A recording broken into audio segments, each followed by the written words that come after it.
There was a time before Persia, before its name, before its kings, before the walls and the fire temples and the great roads that would one day carry messages across 3,000 miles of empire. There was a time when the land between the Zagros Mountains and the vast salt deserts at the center of the world was simply home, unnamed, unclaimed, and impossibly old. Most people who study history never look this far back. They start with the armies and the conquests. They start with the noise. But the story of Iran does not begin with noise. It begins with something much harder to see. It begins with silence. Go back to 7000 BCE. The world is cold and slow. In scattered settlements across the wide Iranian plateau, from the western foothills to the river plains of the southwest, small groups of people are doing something that will quietly change everything. They are farming. They are taming animals. They are building walls out of mud brick and watching the patterns of the sky with a seriousness that suggests they already understand something important, that time has a shape, and if you pay close enough attention, you can learn to live inside it. These people have no name in the history books yet. They are not part of any dynasty or empire. They are not famous, but they are here, and they are real, and the land beneath their feet is the same land that will one day produce some of the most powerful rulers the ancient world has ever known. The first civilization that history can point to with any confidence rose in the lowlands of what is now southwestern Iran. They were called the Elamites, and they built cities when most of the world was still living in temporary camps. The city of Susa, one of the oldest continuously inhabited places on Earth, was their center. By 3000 BCE, the Elamites had a writing system, a complex religion, and a government sophisticated enough to manage trade across hundreds of miles. Their writing has never been fully decoded. Their gods still carry names that scholars argue over, but the ruins they left behind are unmistakable in what they prove. That this land was not shaped by a single people who arrived one day with a flag and a name. It was shaped by accumulation, by the slow, relentless layering of one human ambition on top of another, century after century, long before anyone was watching. What makes the Elamites remarkable is not their power, it is their patience. They endured invasions from Mesopotamia, conquered parts of it, absorbed foreign influences without losing themselves, and survived for over 2,000 years as a distinct civilization. They were not the most aggressive people in the ancient world.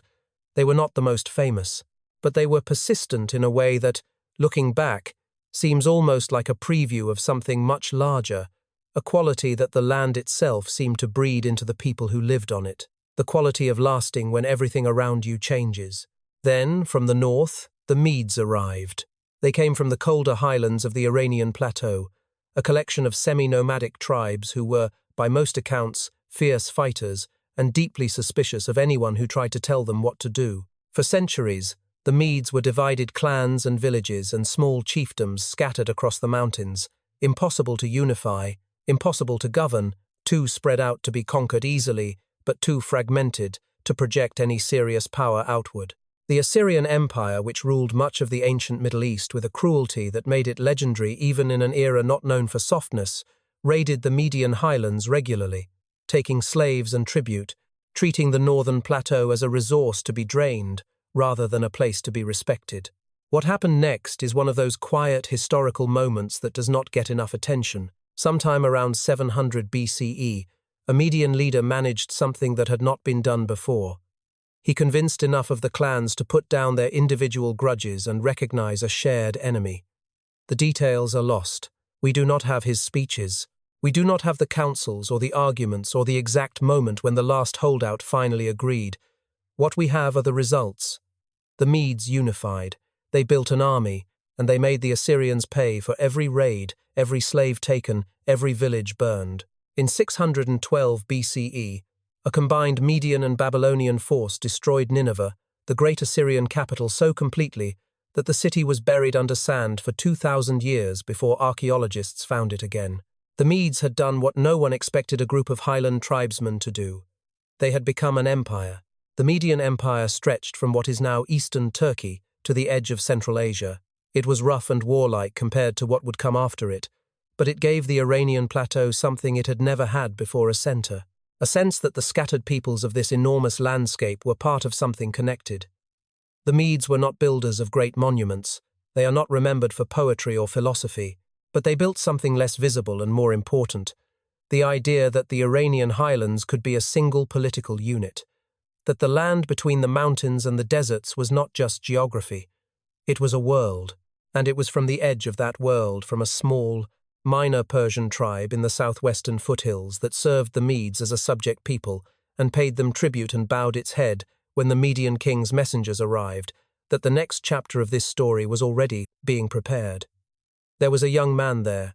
He had grown up watching the Median Empire operate. He had seen how it held power. He had also seen, with the kind of cold clarity that very few people possess, exactly where it was weak. His name was Cyrus, and while he showed nothing on his face, he had already made a decision. He was going to take everything the Medes had built, not by matching their power, by replacing it with something the world had never seen before. When Cyrus became king of the Achaemenid Persians in 559 BCE, the world did not notice. There was no reason it should have. The Achaemenids were a minor tribe in the southwestern highlands of the Iranian plateau, a subject people who paid tribute to the Median Empire above them and caused no serious trouble.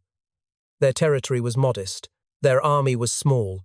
To the great powers that surrounded them, the Medes to the north, the Lydians to the west, the Babylonians to the south, the Achaemenids were background noise.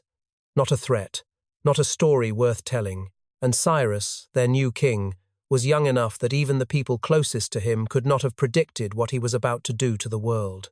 What separated Cyrus from almost every ruler who came before him was not the size of his army or the sharpness of his weapons. It was how he thought about power. Most kings of the ancient world understood power as fear. You demonstrated your strength by destroying your enemies, burning their cities, carrying their populations into slavery, and building monuments from the rubble, so that anyone who passed by would understand exactly what resistance cost. This was not cruelty for its own sake, it was logic. Fear was reliable. Fear was fast. Fear did not require you to understand the people you were ruling. Cyrus looked at that logic and saw something that almost no one else saw. It was also fragile. A people held together by terror was a people waiting for the first moment of weakness. And every empire had moments of weakness. His first move was against the Medes, and it was not what anyone expected. He did not simply march an army into Median territory and dare them to fight. He worked inside the empire first. He spread a message among the Median soldiers and nobles, a message that was quiet, careful, and devastatingly effective. The message was simple: your king, Astyages, has failed you. He has been cruel to his own people. He has taxed you without mercy and given nothing back. You are not fighting for something worth dying for. You deserve a ruler who respects you. And when the Median army marched out to meet the Persian forces in 550 BCE, something happened that the Median king could not have imagined in his worst nightmares. His own soldiers switched sides. They walked across the battlefield and joined Cyrus. Astyages was captured not by a foreign enemy breaking through his walls, but by the collapse of loyalty inside his own ranks. It was one of the most elegant military victories in the ancient world, and not a single city had to burn. What happened next was the moment that truly announced who Cyrus was. Astyages, the defeated Median king, the man who had been master of the entire Iranian plateau, was brought before him as a prisoner. Every tradition of ancient warfare said the same thing: humiliate him, execute him, make an example that would echo through every corner of the empire and silence any thought of rebellion before it could form. Cyrus did none of it. He gave Astyages a place in his court. He treated him with a respect that bordered on dignity. He let him live out his days as a man rather than a trophy. The message this sent was not weakness. It was something far more powerful, the demonstration that serving Cyrus was not the end of a man's story. It was, depending on how you chose to behave, possibly the beginning of a better one. Lydia fell next. Croesus, the Lydian king, was so wealthy that his name became a phrase rich as Croesus that people still use thousands of years later. He ruled a kingdom in what is now Western Turkey, and believed his gold could buy any outcome he needed. He consulted the oracle at Delphi before going to war with Cyrus, and the oracle told him that if he crossed the river Halys, he would destroy a great empire. He crossed the river, he destroyed a great empire his own. When Sardis, the Lydian capital, fell to Persian forces in 547 BCE, Cyrus took its treasury and its territory. And Croesus himself, captured and facing whatever fate awaited a defeated king, was treated with something astonishing: consideration. He was kept alive. He was, by some accounts, kept as an advisor. The man whose entire identity had been built on wealth and power was allowed to remain a person. But it was Babylon that defined Cyrus forever. Babylon in 539 BCE was not just a city. It was the center of the known world, a place of towering walls, hanging gardens, enormous temples, and a population that numbered in the hundreds of thousands. It was the capital of an empire that had held power over Mesopotamia for generations. Taking it by force would have required a siege that might last years and cost tens of thousands of lives, and even then, the city's destruction would have been a wound that could not be healed. Cyrus did not besiege Babylon. He diverted a river. His engineers redirected the Euphrates enough to lower the water level in the channels that ran beneath the city walls, and Persian soldiers walked in through the riverbed, while the city's defenders were still trying to understand what was happening. The city fell in a single night, almost without bloodshed. What Cyrus did inside Babylon was the act that history has spent 2,500 years trying to fully absorb. He did not loot the temples. He did not dissolve the local government. He presented himself not as a conqueror from a foreign land, but as someone the Babylonian god Marduk had chosen to free the city from its own corrupt king. He paid respect to the Babylonian religion on its own terms, and he went to the prisons and the labor camps, where thousands of people among them, thousands of Jewish deportees who had been living in captivity in Babylon since the Babylonian king Nebuchadnezzar had destroyed Jerusalem decades earlier, and he told them they were free. He returned the sacred objects that had been taken from their temples. He gave them resources to travel home and rebuild. He told them, simply, to go. The Hebrew Bible records this moment with a reverence it almost never extends to foreign rulers. The prophet Isaiah, writing about Cyrus, calls him the shepherd of God. He calls him the anointed, the same word used for the kings of Israel themselves and for the figure of the Messiah. An Iranian king, a Zoroastrian from the highlands of Persia, became a hero in the sacred text of a people whose homeland he had never seen. That is not a small thing. That is what happens when a ruler treats people's most sacred beliefs as something worthy of protection rather than something to be crushed into submission. The Cyrus cylinder discovered in the ruins of Babylon in 1879, now held in the British Museum, is a baked clay barrel covered in cuneiform writing. It records Cyrus's entry into Babylon, his respect for its gods, and his policy of allowing deported peoples to return to their homelands and restore their religious practices. Scholars debate its exact significance. Some call it the world's first human rights charter. Others argue that framing is too modern, too convenient, that Cyrus was a politician making smart decisions rather than a philosopher making moral ones. Both things can be true at the same time. The politics and the humanity were not in conflict. They were the same calculation, arrived at by a man who understood that the most durable form of power is the one that makes people feel that you deserve it. He died in 530 BCE, somewhere on the eastern frontier of his empire, fighting nomadic tribes called the Massagetae along the banks of a river that ran through what is now Central Asia. He was not assassinated in a palace. He was not old and slow and surrounded by people waiting for him to finally stop breathing. He died on a campaign, in the field, the same way he had spent his entire life moving, pushing, testing the edge of what was possible. His body, according to later accounts, was brought back to a place called Pasargadae, in the heart of the Persian homeland, and laid in a simple stone tomb that still stands today. The tomb is modest by the standards of what he built. It sits alone on a plain, low to the ground, undecorated. It looks like the resting place of a man who understood that the monument was not the tomb. The monument was everything else. When Cyrus died on the eastern frontier, he left behind an empire so large that it was almost impossible to imagine a single person governing it. His son Cambyses inherited the throne and immediately proved that he understood at least one thing his father had understood. An empire that stops moving starts dying.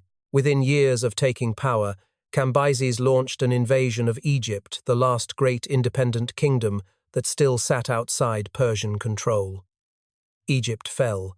The pharaoh submitted. The ancient valley of the Nile, which had resisted foreign domination for thousands of years, became a Persian province. It was an extraordinary military achievement, and it made the Persian Empire the largest political entity the world had ever produced. Then something went wrong. The accounts from that period are confused and contradictory, threaded through with the kind of darkness that surrounds events people are not sure they are allowed to speak about clearly. Cambyses died in 522 BCE while marching his army back toward the Persian heartland. Whether he died by accident, by his own hand, or at the hands of people who needed him gone, no one has ever established with certainty. What is certain is that his death opened a door to chaos, and through that door stepped a man who would change the empire as profoundly as Cyrus himself had. His name was Darius. He was not the obvious heir. He was not the closest blood relative to the throne. What he had was something rarer and more dangerous than a clean bloodline. He had a plan, and he had the nerve to execute it at the exact moment when everyone else was still figuring out what had happened. The story he told publicly was that a false king, an impostor, a fraud who had pretended to be Cambyses' brother, had seized the throne, and that he, Darius, had gathered a small group of nobles and killed this pretender to restore the rightful order. It is possible this story was true. It is equally possible that Darius himself was the most sophisticated political actor in the room, and that the tale of the false king was the cover story. A gifted conspirator told a world that needed a reason to accept what he had done. Darius knew the world needed a reason, so he gave it one, carved it into a mountain face in 3 languages, Persian, Elamite, and Babylonian, at a place called Behistun, 300 feet above a road in western Iran, so high that no one could alter it, and so public that no one could ignore it. The inscription is still there, still visible. It is the official version of how Darius came to power, written by the man who came to power. History should read it with the same careful skepticism it gives to every ruler who tells his own story. What Darius did with the empire once he had it, however, required no skepticism at all, only admiration. He was one of the greatest administrators in the history of the ancient world. He divided the empire into 20 provinces, each governed by a satrap, a regional ruler who answered directly to the king, whose finances were audited by royal inspectors, and whose military was ultimately commanded by officers loyal to the center. He built roads. The royal road ran from Sardis on the Aegean coast all the way to Susa in southwestern Iran, nearly 2,000 miles of maintained, surveyed, and guarded road along which royal messengers could travel the entire length in under 2 weeks. He introduced standardized gold and silver coins, creating the first truly unified currency system the empire had seen. And he began building Persepolis, a ceremonial capital in the heart of Persia, a place not built for commerce or defense but for meaning. Its stone reliefs showed the peoples of every nation in the empire walking peacefully in procession, bearing their tribute, approaching the throne of a king who stood at the center of the world. When Alexander the Great burned Persepolis more than a century later, the fire burned for days. That tells you something about how much was there to consume, but Darius had a problem. On the western edge of his empire, across the Aegean Sea, a collection of small, quarrelsome, fiercely independent Greek city-states had been causing trouble. In 499 BCE, a group of Greek cities on the Ionian coast, technically under Persian rule, rose in rebellion. Athens sent ships to help them. The rebellion was eventually crushed, but Athens' involvement was not forgotten. To Darius, this was not a minor irritation. An empire that allows small states to interfere in its internal affairs without consequence is an empire that is announcing its own weakness. In 490 BCE, he sent a Persian force across the Aegean to deliver a message that could not be misunderstood. The Persian army landed on a plain northeast of Athens called Marathon. They outnumbered the Athenian defenders significantly. By every calculation of the ancient world, this should have been a short campaign ending in Athenian submission. What happened instead belongs to one of the most discussed and most dissected military moments in history. The Athenian commander, a general named Miltiades, made a decision so counterintuitive that it took his opponents by surprise. He ran toward them. The Athenian infantry, in full bronze armor, charged across the plain at a pace that the Persian archers had not prepared for. The arrow volleys that were supposed to break the Greek advance landed mostly behind it. The Athenian wings crushed the Persian flanks, then closed inward on the center. The Persian army, suddenly fighting on 3 sides at once, broke and ran for its ships. Around 6,000 Persians died that day. The Athenians lost fewer than 200. The Persian fleet sailed away. Athens stood. Darius died in 486 BCE. Before he could personally lead the response, he spent years planning. His son Xerxes inherited the throne, the empire, and the humiliation of Marathon, and he added to it a pride so enormous that it became its own kind of blindness.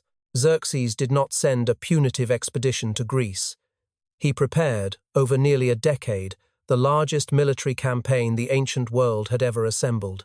Ancient sources speak of 2 million soldiers, an impossible number by any modern calculation, but modern estimates of 150,000 to 300,000 still represent a force so large that feeding it, moving it, and coordinating it across hundreds of miles was a logistical achievement of almost incomprehensible complexity.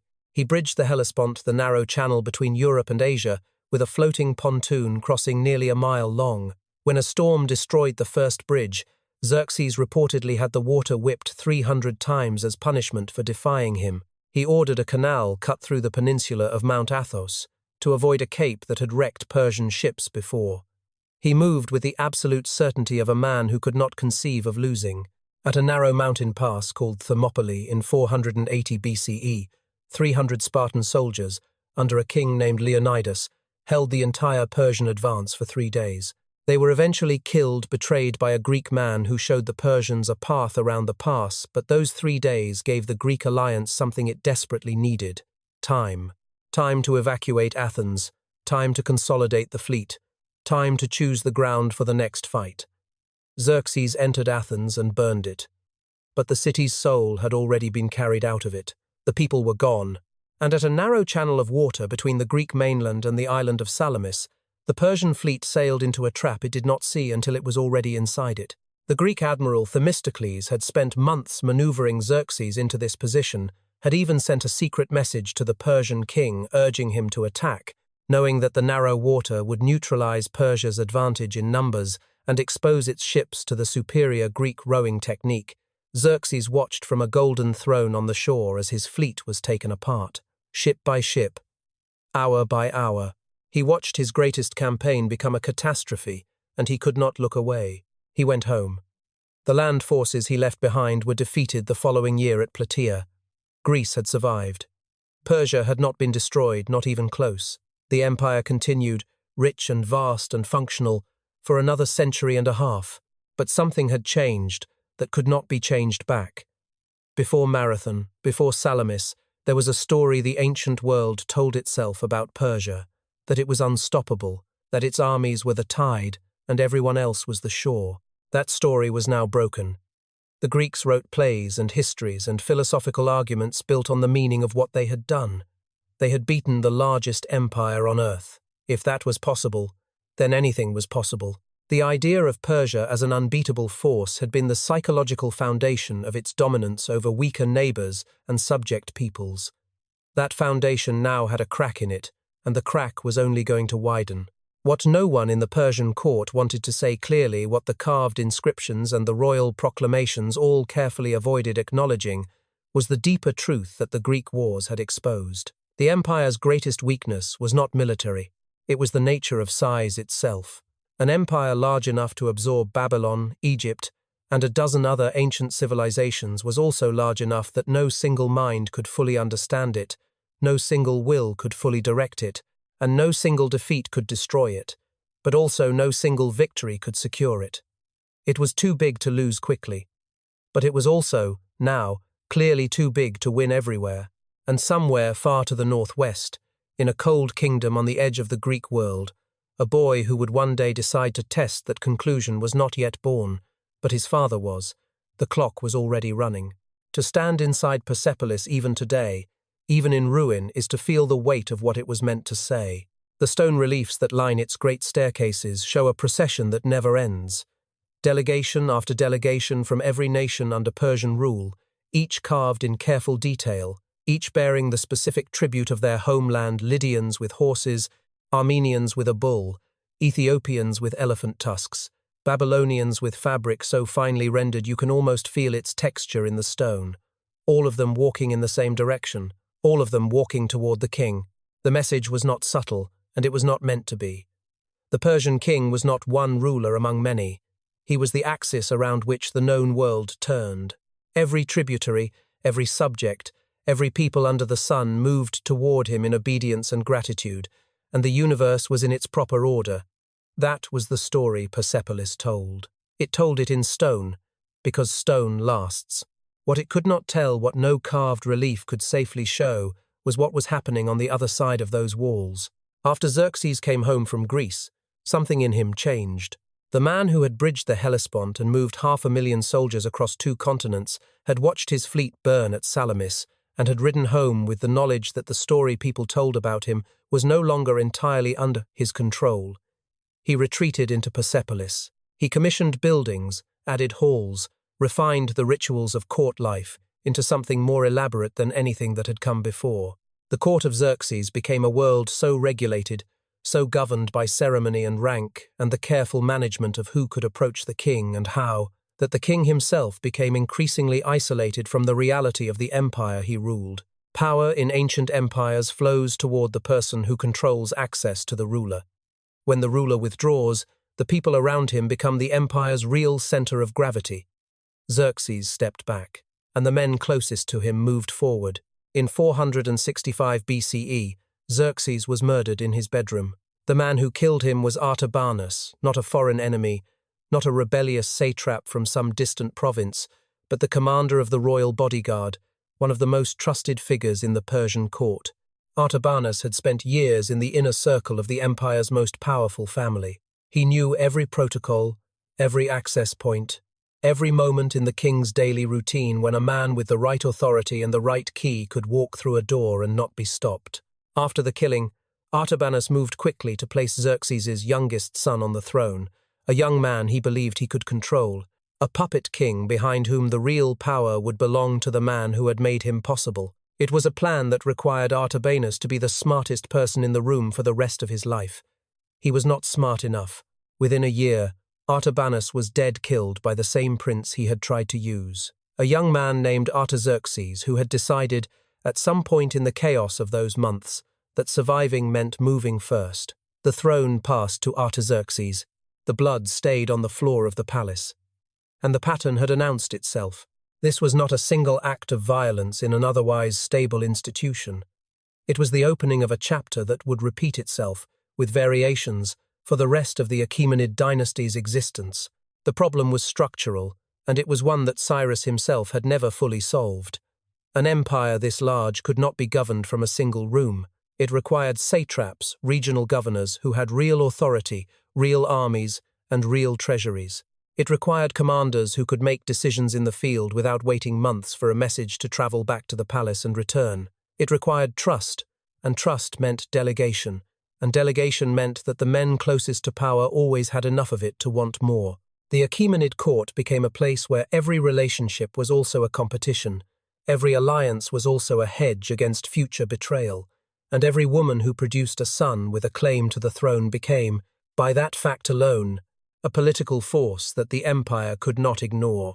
The women of the Achaemenid court have not always received the attention their actual power deserves.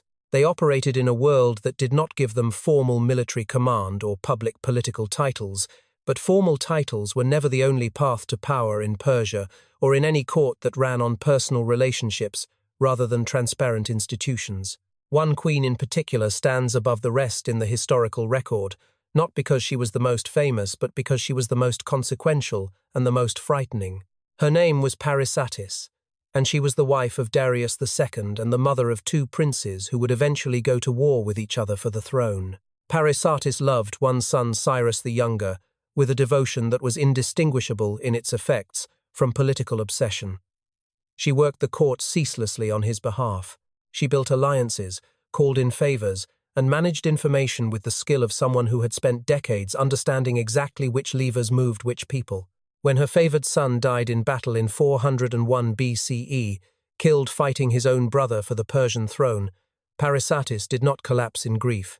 She got to work. She identified the people she held responsible for his death, and she removed them from the world, one by one, with a patience that was more unsettling than any outburst of rage could have been. One account from ancient sources describes her arranging for a man named Massabates, who had mutilated the body of Cyrus the Younger after his death, to be handed over for punishment. The punishment lasted 17 days. The sources do not describe every detail. They do not need to. 17 days says everything. And yet the empire kept working. That is perhaps the most remarkable thing about the Achaemenid period. The bureaucratic machine that Darius the Great had designed was so well engineered that it continued to function even as the family that sat at its center tore itself apart. Roads were repaired. Taxes were assessed and collected. Grain moved from surplus provinces to deficit ones. The postal relay system that could carry a message from Susa to Sardis in a week continued operating through coups and counter-coups and royal murders, as though the identity of the man on the throne was, in administrative terms, almost beside the point. Local populations across the empire went about their lives largely undisturbed by the violence at the top. The satrapies governed. The trade routes functioned. The system had been built to outlast its builders, and for a long time it did. But every scar left by a succession crisis weakened something that no bureaucratic system could replace: the belief that the center held. Egypt rebelled multiple times in the 4th century BCE and periodically won its independence back for decades at a stretch, a humiliation that no previous Achaemenid king would have tolerated and that the increasingly distracted court at Persepolis struggled to reverse. The satraps of the western provinces twice launched coordinated revolts that came close to fragmenting the empire permanently. And in 401 BCE, an event occurred that should have been a private embarrassment but became, instead, one of the most widely read stories in the ancient world. Cyrus the Younger, the same prince whose death Parysatis would spend years avenging, had recruited an army of Greek mercenaries, 10,000 of them, to help him seize the throne from his brother. His bid failed. He was killed at the Battle of Cunaxa, near Babylon. The Greek mercenaries, deep inside Persian territory, far from home, suddenly leaderless and surrounded, made a decision that history would never forget. They elected new commanders, formed a column, and marched north, through hostile territory, through mountains and rivers, and the winter cold of Anatolia, all the way to the Black Sea coast. They were never stopped. The Persian forces that shadowed them could not, or would not, destroy them. One of those soldiers, a man named Xenophon, wrote the whole story down when he got home. He called it the Anabasis, the march up country. Greeks across the Mediterranean read it. They read about a disciplined Greek force walking through the heart of the Persian Empire without being caught. They drew their own conclusions. In Macedonia, a kingdom that sat at the northern edge of the Greek world, rough, militaristic, often dismissed by the more polished city-states to its south as barely Greek at all, a prince was receiving an education from one of the greatest minds of the ancient world. His tutor was Aristotle. His father was Philip II, a king who had spent 20 years turning Macedonia into a military machine that could do things no Greek army had ever done before. And the prince who would one day be called Alexander the Great was reading Xenophon's account of 10,000 Greeks walking home through the middle of the Persian Empire, and he was not reading it the way a student reads an old story. He was reading it the way a general reads a map. He was 22 years old when he crossed into Asia, and he already moved like a man who believed the world owed him a debt. Alexander of Macedon had grown up in the shadow of a father who was himself one of the most formidable military minds of the ancient world, and from the time he was a child, he had been told by his tutors, by his mother, by the stories she whispered to him about divine bloodlines and the favor of the gods, that ordinary achievements were not enough for him. Philip II had conquered Greece. Alexander intended to conquer everything else. In 334 BCE, he crossed the Hellespont with roughly 40,000 soldiers and the complete works of Homer in his personal baggage, and he pointed himself east toward the largest empire the world had ever produced, with the absolute confidence of someone who had already decided how the story ended. He moved with a speed that the Persian command structure was not built to respond to. At the Granicus River, within weeks of landing in Asia, he charged personally into the Persian cavalry, not from behind his lines, not from a commanding position on a hill, but directly into the thickest part of the fighting, in a moment of aggression so reckless that his senior commanders reportedly begged him not to do it. He survived. The Persian force was routed. At the Battle of Issus in 333 BCE, he faced Darius III, the Persian king himself, commanding an army that vastly outnumbered the Macedonians. Alexander broke through the Persian center so fast, driving so directly toward the king's position, that Darius fled the battlefield in his chariot and left behind his mother, his wife, his daughters, and his personal treasury. Alexander treated the captured Persian royal family with elaborate courtesy, another calculated display of the kind of magnanimity that made him seem, to some people, like a man who was genuinely different from the conquerors who had come before him. He took Egypt. Its priests declared him the son of a god. He founded a city there and named it after himself. Then he turned east and kept going. By 330 BCE, the Persian heartland was open before him. Darius III, fleeing east and losing credibility with every mile, was murdered by one of his own nobles before Alexander could capture him alive, a death that Alexander responded to with what appeared to be genuine anger, as though someone had stolen something that belonged to him. He gave Darius a royal burial. He promised to avenge his death. These gestures cost him nothing and bought him everything they allowed him to position himself, not as the destroyer of Persia, but as the rightful heir to its throne, the legitimate successor who would rule in Darius's place rather than over his corpse. It was the same kind of political theatre that Cyrus had once used so brilliantly, and Alexander had clearly studied the lesson. But what happened next revealed something that the theatre could not disguise. Alexander reached Persepolis, the sacred ceremonial center of the Achaemenid world, and he let his soldiers inside. The looting of Persepolis lasted days. The soldiers took everything that could be carried: gold, silver, textiles, furniture, the accumulated tribute of 2 centuries of empire. Ancient accounts describe a line of mules and camels stretching for miles, loaded with the wealth of Persia, moving westward. The palace of Xerxes, where the carved reliefs of subject nations still marched peacefully up the staircases, was stripped of its portable treasures and then left standing for a few days. Then it was burned. The accounts disagree on the details with a persistence that suggests everyone who survived that night understood that what had happened needed a careful explanation.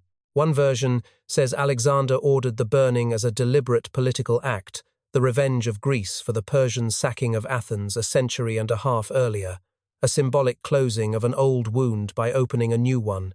Another version, preserved by the historian Diodorus, drawing on sources closer to the event, says that a banquet was underway, that the wine had been flowing for hours, and that an Athenian woman named Thais, flushed with drink and the exhilaration of a city at her feet, proposed that they burn the palace of Xerxes with their own hands, right now, tonight, and that Alexander laughed and picked up a torch and led the way. By some accounts, he regretted it by morning. By then it was too late. What burned in that fire was not just stone and timber. Persepolis contained archives, thousands of clay tablets and scrolls recording the administrative life of the empire, land grants, tax records, correspondence between the king and his satraps, religious texts, astronomical observations accumulated over centuries.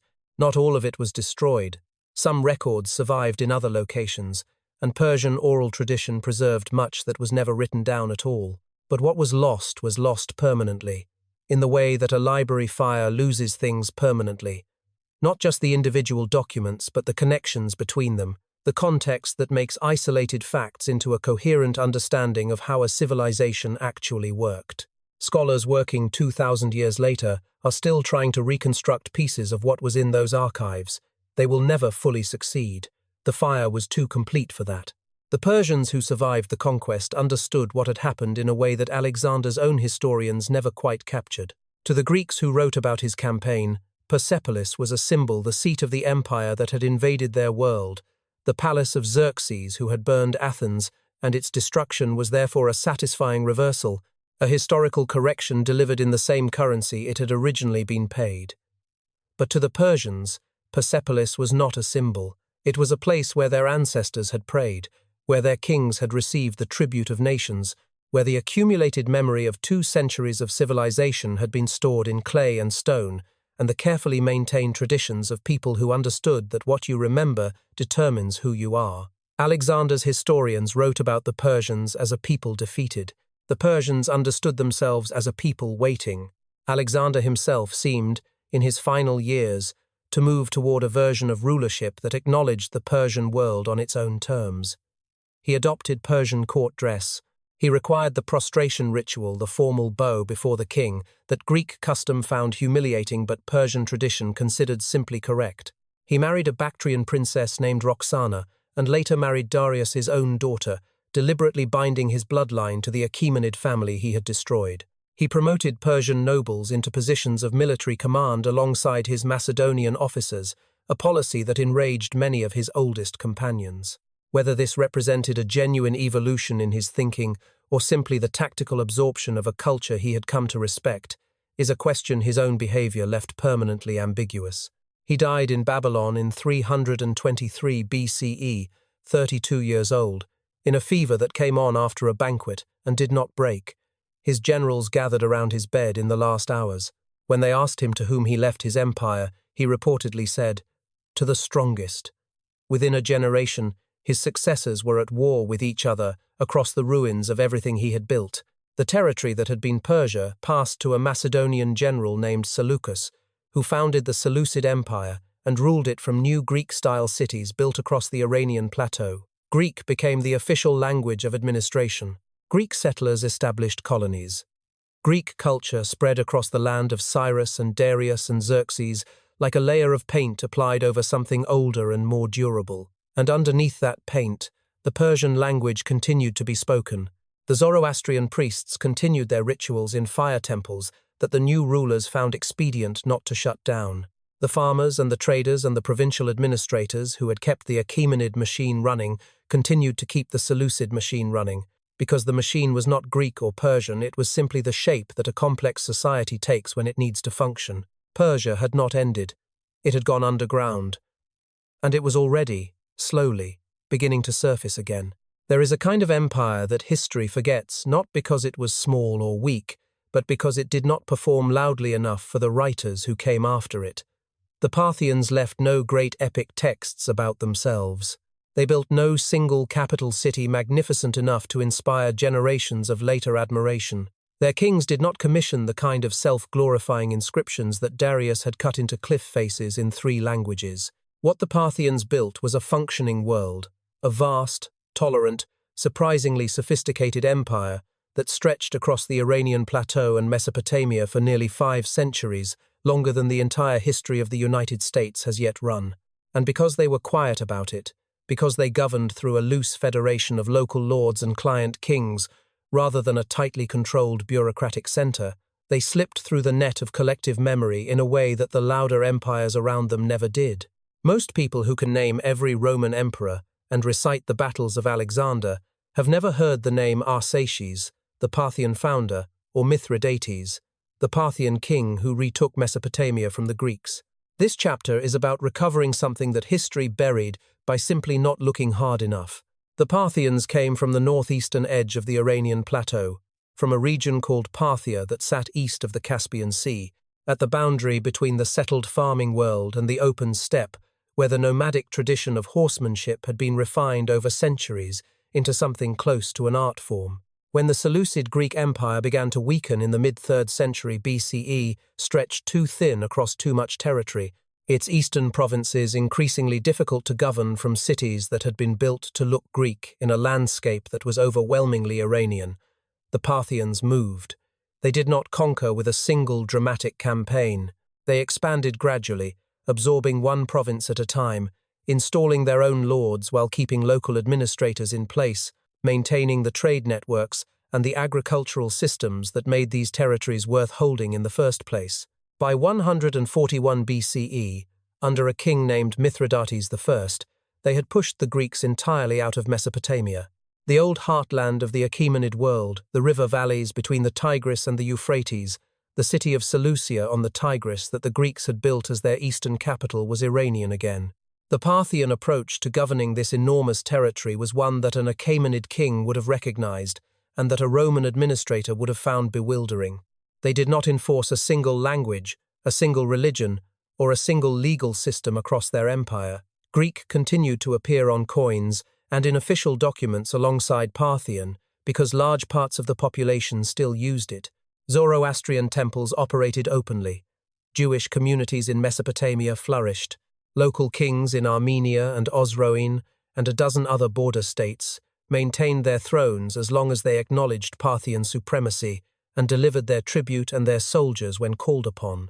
It was governance by network rather than governance by control, a system that made the empire resilient in some ways and fragile in others, because a network held together by relationships and reputation can hold for centuries as long as everyone in it believes the center is stronger than they are. The moment that belief wavers, the whole architecture becomes uncertain. Rome arrived from the West with an entirely different set of assumptions. The Roman system was built on the idea that the world had one correct way of being organized, and that way was Roman. Roman law, Roman administration, Roman military presence, Roman roads leading back to a Roman center. Rome did not do client relationships as equals. It did client relationships as a preliminary stage before full absorption. By the 1st century BCE, Rome had swallowed the Greek world, had digested much of the Near East, and was looking east with the appetite of a power that had not yet found a boundary it could not eventually cross. Into this situation walked Marcus Licinius Crassus, a man whose wealth was so extraordinary that he had effectively bankrolled the careers of both Julius Caesar and Pompey, the two men who would eventually tear the Roman world apart between them. Crassus was 60 years old in 53 BCE, and acutely aware that his two political allies had military reputations that made his own look thin. Caesar had Gaul, Pompey had the East. Crassus needed a war of his own, and Parthia seemed to offer one. He marched into Parthian territory in the spring of 53 BCE, with 7 legions, approximately 35,000 soldiers, and 4,000 cavalry, a force that had crushed every opponent Rome had faced in the West. He rejected advice to take a northern route through Armenia, where the terrain and local alliances would have served him better. He chose instead the direct route across the flat, open plains of Mesopotamia, perhaps because it was faster, perhaps because the open ground felt like the kind of battlefield where Roman discipline and Roman formation fighting would be most effective. He was wrong about almost every calculation he made on that march, and the one he was most wrong about was the enemy waiting for him. The Parthian commander who met him was a general known to history only by his title Sharina. He was young, reportedly in his late 20s, and he brought a force that the Roman scouts initially estimated as manageable, a few thousand horse archers, and a smaller contingent of heavily armored cavalry called cataphracts, men and horses both covered in overlapping metal scales that made them look like something from a world where the boundary between animal and weapon had been deliberately blurred. The Romans formed their standard battle lines on the plain near the town of Carrhae and waited for the Parthians to charge. The charge never came. Instead, the horse archers began to circle. They rode at a gallop around the Roman formations, firing as they moved, and the critical word here is as, because the Parthian mounted archer had developed a technique that Roman soldiers had never encountered in this form before, the ability to twist backward in the saddle at full gallop and fire with full accuracy behind them, away from the direction of travel. The Romans advanced. The Parthians retreated, still firing, their arrows following the Romans with every step forward. The Romans locked their shields together in a defensive formation called the testudo, the tortoise, overlapping shields above their heads and on their flanks to create a shell against the arrows. It worked, until Sirena brought forward camels loaded with replacement arrows, and the supply that the Romans had expected to run out simply did not run out. The Roman formation held through the morning and into the afternoon, and then it began to die. The arrows penetrated at joints and gaps. Men who moved to help fallen companions exposed themselves. The heat of the Mesopotamian plain in June was a weapon in itself for soldiers wearing full armor in a formation with no shade and no water. Crassus sent his son Publius forward with a cavalry detachment to try to draw the Parthians into close combat where Roman swords could do their work. The Parthian horse archers pulled back, drawing Publius's force away from the main body, and then the cataphracts closed in from 3 sides. Publius died on that field along with most of his men, and their heads were placed on Parthian spears and carried back to the main Roman force so that Crassus could watch from his position. By evening, the Roman army was broken. Crassus attempted to negotiate and was killed in the meeting, though the exact circumstances vary across the sources. The story that the Parthians poured molten gold into his dead mouth, a theatrical punishment for a man whose greed had been a byword in Rome, may be legend. It may not be. Ancient writers repeated it because it felt true to the shape of the thing. Of the 35,000 Romans who had marched into Parthia, fewer than 10,000 made it back to Roman territory. The legionary standards captured at Carrhae, the eagle standards that Roman soldiers were trained to die before surrendering, sat in Parthian temples for decades. Their recovery became an obsession in Rome, a wound that festered in the Roman national memory long after the battle itself had passed. Augustus Caesar eventually recovered them through diplomacy rather than force, and had the recovery commemorated on his breastplate as though it were a military victory, because the truth that Rome had negotiated rather than fought for them back was more complicated than the story Rome wanted to tell about itself. Carrhae did not end Rome's eastern ambitions. Several later emperors would campaign against Parthia, some with significant short-term success. But none of them solved the fundamental strategic problem that Carrhae had exposed. The Parthian East was a different kind of war, fought on different ground with different weapons, by people who had been perfecting their approach to this specific landscape for centuries. Every time Rome crossed the Euphrates in force, it eventually came back. The river became a boundary that both empires learned, slowly and painfully, to treat as permanent. What the Parthians gave Iran during those nearly 5 centuries of standoff with Rome was something that no military victory could have purchased directly. Time. Time in which the Persian language continued to develop and deepen, absorbing influences without losing its essential shape. Time in which Zoroastrian religious tradition consolidated and spread, becoming not just a practice but a Persian identity marker in the face of centuries of Greek and now Roman cultural pressure. Time in which the memory of Cyrus and Darius and the great Achaemenid world was kept alive in the oral traditions of priests and poets and administrators who understood that memory was not separate from power, it was the foundation of it. By the 3rd century CE, when a Persian noble named Ardashir looked out from his southwestern stronghold and decided that the Parthian Federation had grown too weak and too complacent to continue, what he was building on was not just a military opportunity. He was building on 5 centuries of accumulated Iranian identity that the Parthians had, perhaps without fully realizing it, protected and preserved. The next Persian Empire was about to announce itself, and this time, it would not be quiet about who it was. When Ardashir I stood over the body of the last Parthian king in 224 CE and declared himself ruler of a new empire, the name he chose for it was not an accident. He did not call it the Arsacid succession or the New Eastern Kingdom or any of the neutral administrative titles that empires sometimes give themselves when they are trying to appear inevitable rather than chosen. He called it the Empire of the Iranians, Iranshah, the realm of the Aryans, the realm of the Iranian people. It was a declaration of identity so direct and so deliberate that it announced, to anyone listening, that what had just begun was not simply a change of dynasty, it was a restoration. After nearly 6 centuries in which the land of Cyrus and Darius had been ruled by Macedonian Greeks and then by Parthian lords who wore their Iranian identity loosely rather than proudly, a Persian king was telling the world that the interruption was over. The Achaemenid world, its language, its religion, its sense of itself as the center of a civilized universe was coming back, and this time it intended to stay. The religious dimension of the Sasanian project was not an afterthought. It was the spine of everything. Ardashir and his successors elevated Zoroastrianism to the status of official state religion with an explicitness that no Iranian ruler before them had quite matched. Zoroastrianism was already ancient by the time of the Sasanians. Its founding prophet, Zarathustra, had preached centuries earlier, possibly as far back as 1500 BCE, though the exact dating remains one of the persistent arguments of ancient history. What Zarathustra had taught was a vision of the universe as a moral battleground. On one side, Ahura Mazda, the wise lord, the principle of truth and light and creative order. On the other, Angra Mainyu, the destructive spirit, the principle of lies and darkness and decay. Between them stood human beings, not as spectators but as combatants, because every choice a person made, every true word spoken or lie told, every act of generosity or cruelty, every moment of courage or cowardice was a blow struck for one side or the other. The universe itself was at stake in every human decision.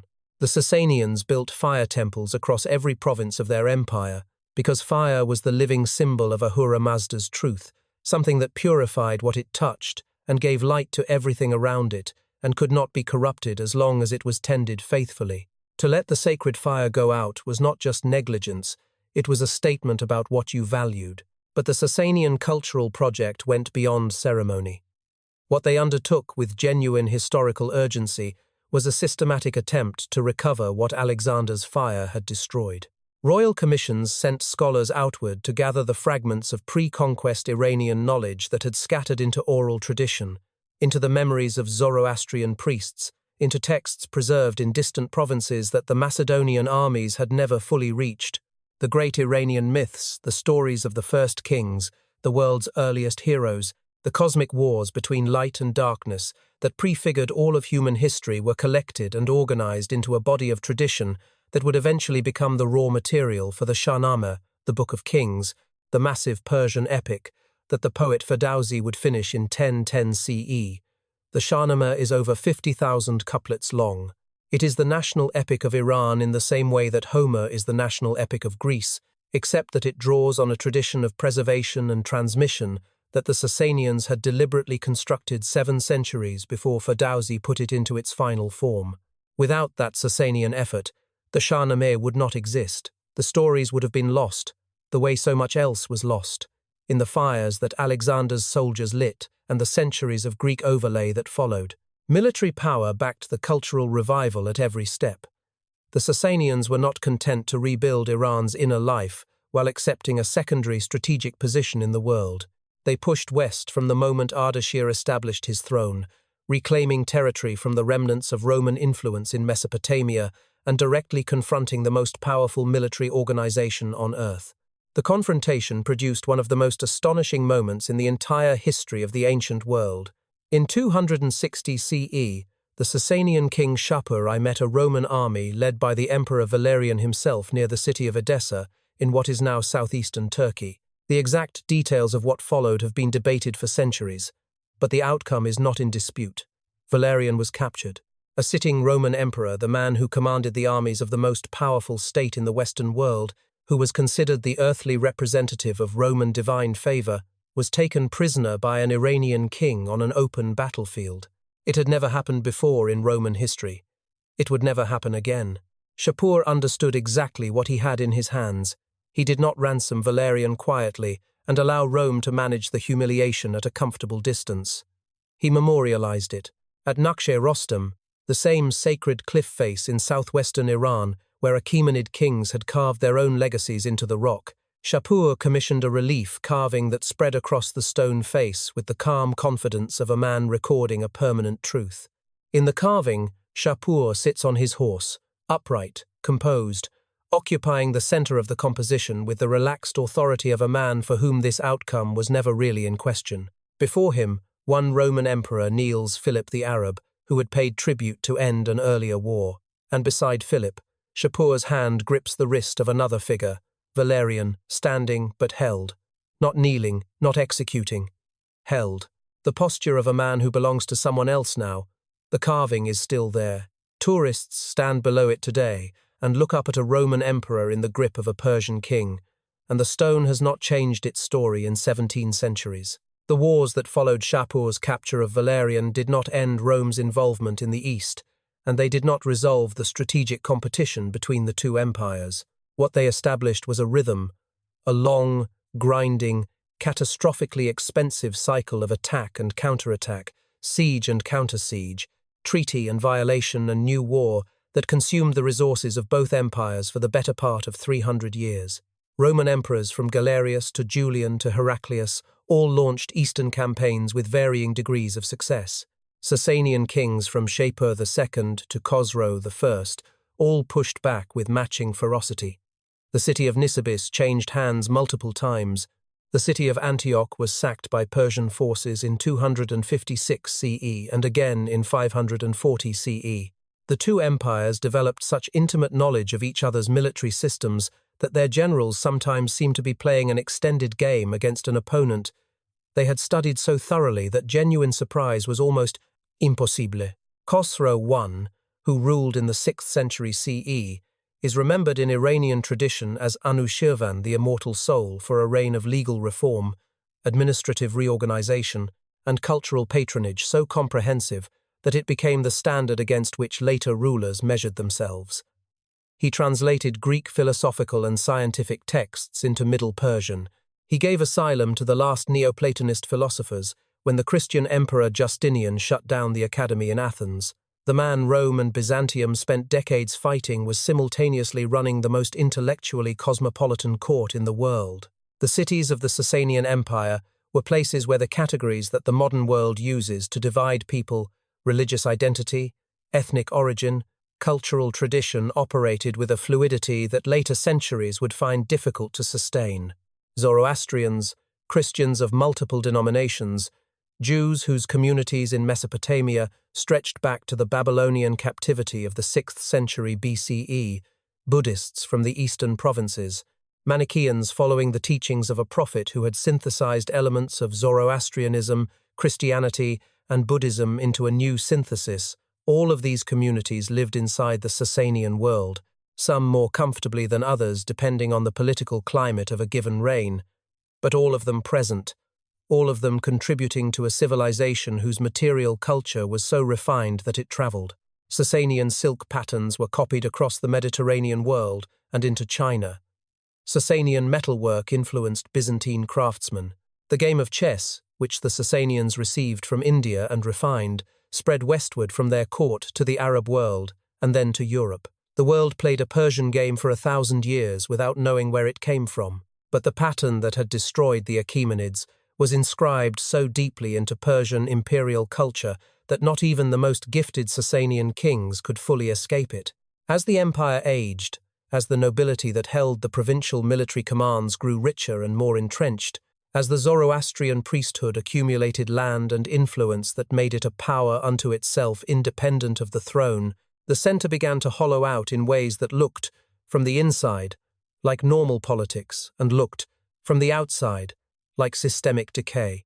In the final decades of the 6th century and the opening decades of the 7th, a series of succession crises erupted with a speed and a savagery that stripped away the administrative coherence that had made the Sasanian state so durable.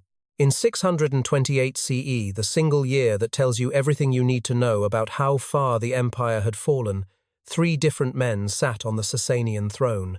3 kings in 12 months. Each one either murdered his way to the throne or was murdered off it. The roads were still there, the fire temples were still burning, but the hand that had once held all of it together was trembling, and in the desert to the southwest, a transformation was underway that no amount of political recovery could have prepared the Sasanian world to face. There is a particular kind of historical ending that does not announce itself as an ending.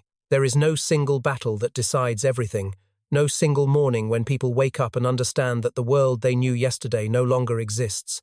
The ending comes slowly, province by province, fire temple by fire temple, in the quiet accumulation of 1,000 small surrenders that only reveal their full meaning in retrospect, when someone looks back from a distance of centuries and traces the line from what was to what remained. The Arab conquest of Iran was that kind of ending. It was also, in ways that took generations to become visible, a beginning that the people living through it could not yet fully read. The armies that moved out of Arabia in the decade after the Prophet Muhammad's death in 632 CE did not move like armies that expected to stop. The early caliphs, the successors who carried the mission of the new faith into the world, sent their forces in multiple directions simultaneously, with a confidence that can only come from people who believe, with complete sincerity, that what they are doing has been authorized by something beyond military calculation. Byzantine Syria fell. Egypt fell. The Persian frontier, which had held against Rome for 3 centuries, which had been the hardened western edge of the Sasanian world for as long as anyone could remember, bent and then broke. The Sasanian forces that met the Arab armies were not incompetent. They were exhausted. The succession crises of the previous 2 decades had drained the treasury, fragmented the command structure, and stripped the military of the institutional confidence that comes from a state that knows what it is and who speaks for it. They fought. In several early engagements, they fought well enough to give the Arab advance serious trouble. But the internal rot was too deep, and the momentum of the new faith was too strong, and at the decisive Battle of Nahavand in 642 CE, the Sasanian army broke for the last time. What happened to the last Sasanian king after Nahavand is one of the most quietly devastating stories in Iranian history, precisely because of how small it became at the end. Yazdegerd III had been placed on the throne as a child during the chaos of the late succession crises, a young king who inherited an empire already dissolving around him. After Nahavand, he fled, not strategically, not with a plan, but with the desperate, directionless flight of a man who understood that every place he stopped was a place that would eventually stop protecting him. He moved east, from province to province, each time arriving with demands for loyalty and resources that the local lords were less and less willing to provide as the Arab advance continued and the calculation of survival shifted. He reached the far northeastern edge of the Iranian world, Merv, in what is now Turkmenistan, with almost nothing left. The man who killed him was not a soldier or a rival king or even a significant enemy. He was a miller, a man who worked a grain mill by a river, who saw a fugitive with valuables and made a decision that required no ideology and no ambition, just the cold arithmetic of poverty and opportunity. Yazdegerd was robbed and killed beside a waterway at the edge of the world his dynasty had ruled for 4 centuries. His body was found in the river. The Sasanian Empire did not fall in a great final battle. It ended in a ditch, alone, unmourned by the local people who had already begun calculating how to survive under the next order. The fire temples did not all go dark at once. This is important to understand because the story of what the Arab conquest meant for Zoroastrianism in Iran is not a simple story of immediate destruction. The Quran designated Zoroastrians as a protected people, a community of believers in a revealed scripture, entitled under Islamic law to practice their faith in exchange for a tax called the jizya. In the early decades of the conquest, many fire temples continued to burn. Zoroastrian priests continued their rituals. The sacred fires that had been tended in some temples for centuries were still being fed. The practical tolerance of the early Arab administration allowed an enormous civilization to keep breathing while it processed what had happened to it.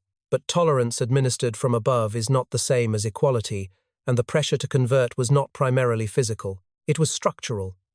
It was the daily accumulation of small disadvantages, the slightly better legal standing, the wider professional access, the social ease that came from belonging to the faith of the rulers that made the calculation of conversion feel, for many families across many generations, less like a surrender and more like a practical decision made for the sake of children who deserved better futures than their parents had been able to claim.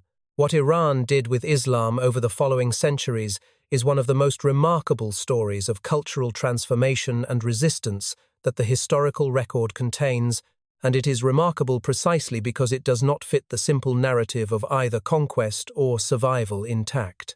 Iran converted. The majority of its population became Muslim over the course of 2 to 3 centuries, and that conversion was real, not a surface performance hiding an unchanged inner life, but a genuine absorption of the new faith into the deepest layers of Iranian spiritual and intellectual culture, and simultaneously, Iran bent Islam into a shape that bore the unmistakable imprint of everything it had absorbed from Persia. The Persian language was not replaced by Arabic. It absorbed Arabic vocabulary the way a river absorbs tributaries, taking in new water, growing stronger for it, but remaining, in its current and its course and its way of moving, the same river it had always been. Within 2 centuries of the conquest, Persian was producing some of the greatest literature in the Islamic world. The scholars and philosophers and astronomers who built the intellectual foundations of what historians call the Islamic Golden Age were, to a striking degree, Iranian men who thought in Persian, who drew on the Sasanian tradition of systematic inquiry, who translated Greek philosophy into Arabic and then extended it into territories the Greeks had never reached.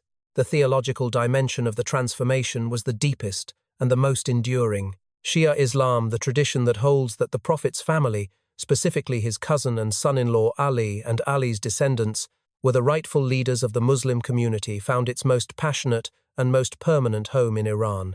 The theological roots of the Shia-Sunni division go back to the first decades of Islam, to arguments about succession and authority that began within years of the Prophet's death.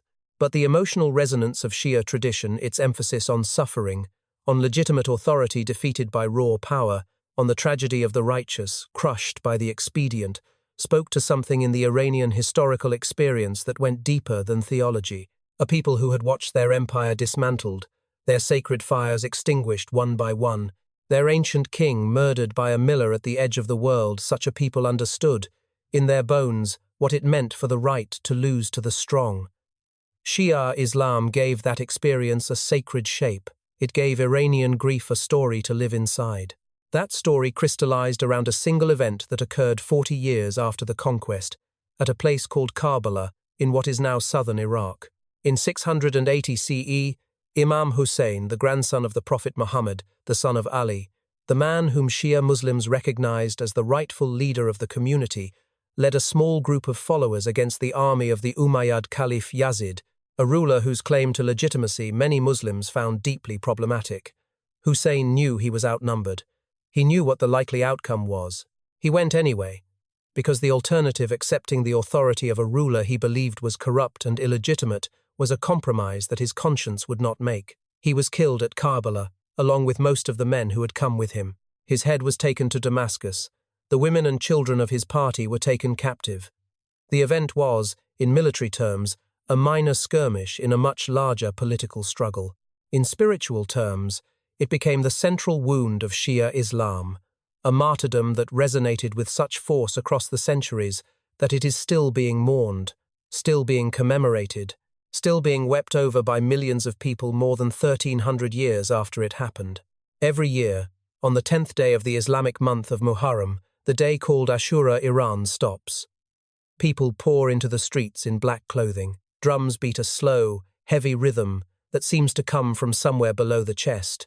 Men and women beat their hands against their own hearts, the sound of collective grief so physical that it becomes almost a second pulse. Processions move through city streets carrying symbols of the Karbala tragedy. In some communities, the mourning reaches intensities that observers from outside the tradition find difficult to witness, not because the grief is performed, but precisely because it is not. What Ashura demonstrates, year after year, is that the Iranian relationship with loss is not something that heals in the conventional sense. It is tended. It is kept alive deliberately, because a people who remember what legitimate authority looks like and what it costs when raw power defeats it are a people who have not fully surrendered to the world as it is. By the 9th and 10th centuries, the political face of the conquest had begun to change in ways that the early Arab caliphs could not have predicted. The Abbasid Caliphate, which had replaced the Umayyads in 750 CE in a revolution that drew heavily on Iranian support and Iranian administrative talent, was itself increasingly dependent on Iranian personnel at every level of its operation. Iranian families produced the viziers who managed the caliphate's day-to-day governance. Iranian scholars ran the great libraries and translation houses of Baghdad. Iranian military commanders led caliphal armies. And in the provinces of the Iranian plateau itself, a series of dynasties, the Tahirids, the Safarids, the Samanids, emerged as effective rulers who acknowledged the caliph in name while governing in practice as independent Iranian powers. The Samanids, who ruled from Bukhara in what is now Uzbekistan, made Persian the official language of their court and commissioned poets and scholars to produce a literature in Persian that was explicitly and proudly Iranian. The ground was being prepared for what would eventually become the full cultural and political restoration of the Iranian world, not as a Zoroastrian empire, not as a continuation of the Sasanian state, but as something new that had absorbed an enormous transformation and come through it with its identity not destroyed but deepened, tested, and stubbornly intact. There is a threshold of destruction beyond which the human imagination struggles to follow. We understand loss when it is individual, a house, a person, a family. We understand it when it is communal, a village, a neighborhood, a city. But when destruction operates at a scale where entire civilizations are the unit being measured, the mind tends to flatten what it cannot hold, to reduce the incomprehensible to numbers, and then to stop truly feeling what those numbers contain. The Mongol invasion of Iran, which began in 1219 CE and continued in waves across the following decades, was that kind of destruction. Not a war in the ordinary sense, not even a conquest in the ordinary sense. It was the application of systematic, deliberate erasure to some of the most densely populated and culturally rich urban landscapes on Earth, an event so total in its violence that the land itself, the water systems and the cultivated fields that had supported human life for 3,000 years, was among the casualties. Genghis Khan moved into the eastern Iranian world after a diplomatic incident so mundane in its origins that it reads, from a distance of 8 centuries, like a cruel joke played by history on the people who would pay for it. A Mongol trade delegation was executed by the governor of a border city called Otrar, either on suspicion of espionage or out of simple greed for their goods. Genghis Khan sent envoys demanding the governor's extradition. The envoys were killed. What followed was not a proportionate response. It was not even a disproportionate response. It was a kind of answer that belonged to a different category altogether, the application of total war to a region that had produced astronomers, poets, mathematicians, and physicians of world historical significance, as if the accumulated achievement of centuries was something the steppe wind could simply lift and scatter without leaving anything behind. Nishapur died in 1221. By that point it was already one of the great cities of the medieval world, a place that had survived Zoroastrian Empire, Arab conquest, Samanid patronage, Seljuk rule, and the ordinary violence of several centuries of political instability. It had produced the mathematician and poet Omar Khayyam, whose verses on time and mortality were still being read in courts from Cairo to Central Asia. It had libraries. It had observatories. It had a population that numbered in the hundreds of thousands. When the Mongol army arrived, the city chose resistance. What followed lasted days. When it was over, the sources that recorded what happened struggled to find language adequate to what they were describing. Pyramids of skulls arranged outside the ruined walls. Contemporary accounts specify that not just the men, but the women, the children, even the cats and the dogs were killed. An instruction so specific that it suggests not rage but policy, the deliberate intention to leave nothing that could report what had happened or rebuild what had been destroyed. The city that had stood for centuries was reduced, in a matter of days, to a landscape of bones and rubble that travelers reported finding still largely uninhabited a generation later. Merv was worse, if a scale can be applied to events that already exceed the imagination's capacity. Merv sat in what is now Turkmenistan, at the center of a network of irrigation canals that had transformed one of the driest landscapes on Earth into gardens and grain fields that could support a population contemporary sources estimated at over 1 million people. It may have been the largest city in the world at the time of its destruction in 1221. The Mongol commander who took it offered the population terms of surrender, come out peacefully and be spared. The people came out. Then the killing began. It continued for days. The canals were deliberately destroyed afterward, their careful engineering of centuries dismantled in a way that could not be quickly repaired. The land that had been fed by those canals slowly dried. What had been productive fields for 3,000 years became, within decades, the edge of a desert that is still there today. The Mongols did not just kill the people of Merv, they killed the landscape's capacity to support people, ensuring that what they had destroyed could not easily be rebuilt even by those who survived. Historians working from the demographic evidence of the period's census records, tax registers, agricultural surveys from before and after the invasion have converged on an estimate that still has the power to stop a reader cold. Iran's population may have dropped by 50% in the course of the 13th century. Half. Not from a single battle or a single year of violence, but from the accumulated weight of decades of destruction, displacement, famine, and the collapse of the infrastructure that had made dense human settlement possible across the plateau. Cities that had taken centuries to build were reduced to archaeology in years. Knowledge traditions that depended on the continuous presence of specialists, physicians who had trained other physicians, astronomers who had maintained instruments and records across generations, craftspeople who carried their techniques in their hands, were interrupted in ways that could not always be repaired, even when the political situation eventually stabilized. Some of what was lost in the Mongol destruction of Iran was lost the way the Alexandrian library's contents were lost, permanently, irrecoverably, in a silence that the surviving record cannot fill, because the surviving record is itself the product of what managed to escape. And then the conquerors stayed. This is the turn in the story that resists simple understanding, the moment where the logic of history seems to reverse itself with a casualness that borders on cruelty toward everyone who died in the decades before it happened. The Ilkhanate, the Mongol dynasty that established itself as the ruling power over Iran in the mid-13th century, did not maintain the outside relationship to the land they had devastated that a pure predator would Maintain. They settled. They needed administrators, because running a complex, settled civilization requires people who know how to do it, and the people who knew how to do it were Persian. They needed physicians, because even conquerors get sick. They needed engineers to restore some of the irrigation systems, because a dead landscape produces no tax revenue. And in the process of hiring and depending on the people they had tried to erase, the Ilkhans began to be changed by them. By 1295, the Ilkhan Ghazan had converted to Islam. Persian became the language of the Ilkhanate court. Mongol nobles began commissioning Persian miniature paintings, small, exquisitely detailed works of extraordinary beauty that depicted gardens and hunts, and the stories from the Shahnameh with a precision and a richness of colour that seem almost impossible to reconcile with the history of how the patronage for them came to exist. The conquerors were being absorbed. Iran was performing, again, the trick it had performed after Alexander, after the Arabs, the patient, relentless cultural digestion of the people who had come to consume it. It was in this broken, precarious, plague-haunted world that the poet Hafez was born. In Shiraz, sometime around 1315 CE, he lived through the aftermath of Mongol devastation, through the secondary catastrophe of the Black Death that swept across the Iranian plateau in the mid-14th century, through the political fragmentation of petty dynasties that rose and fell with a regularity that made sustained human achievement feel like an act of defiance against the nature of things.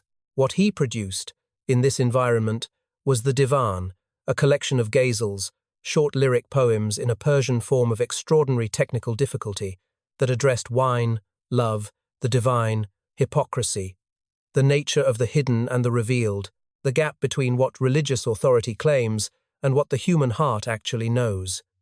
The Divan does not explain itself. It does not resolve its own contradictions. When Hafez writes about wine, he may mean actual wine, or he may mean mystical intoxication with the divine, or he may mean both simultaneously, and he trusts the reader to understand that the ambiguity is not a failure of precision, but its most precise statement. Iranians have recited his poems from memory for 7 centuries. They open the Divan at random when they need guidance, the way others consult scripture, because the poems speak with a directness about the human condition that time has not dated. Beauty made in the wreckage, offered without explanation, trusted to last.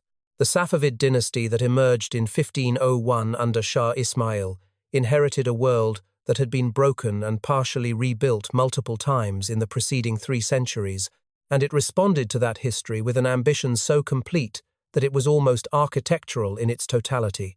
The Safavids did not merely want to rule Iran, they wanted to give it a shape that would hold. They declared Shia Islam the official state religion of their empire, a decision with consequences so far-reaching that it is still defining the boundaries of political life across the Middle East today, because it created a sharp confessional distinction between Safavid Iran and the Sunni Ottoman Empire to its west that turned a theological difference into a strategic frontier. Shah Abbas I, who ruled from 1588 to 1629, moved the capital to Isfahan and rebuilt it with a systematic attention to beauty that had the quality of a philosophical argument expressed in tile and water and light. The great Naqsh Jahan Square, which he constructed at the city's centre, was one of the largest public squares in the world, flanked by the Imam Mosque, its dome covered in turquoise and blue tilework that shifted colour as the sun moved across it, by the Sheikh Lotfullah Mosque, an intimate masterpiece of interior light that feels, inside, like standing at the centre of a geometric proof about the nature of the infinite. French and English and Italian travellers who visited Isfahan in the 17th century reached for the same inadequate vocabulary. They had never seen anything like it. One of them wrote that Isfahan was half the world. The phrase became a proverb, and proverbs become permanent in ways that political victories almost never do. The Iran that came through the Mongol century and the plague years and the Timurid raids and the Safavid reconstruction was not the same Iran that had existed before any of it.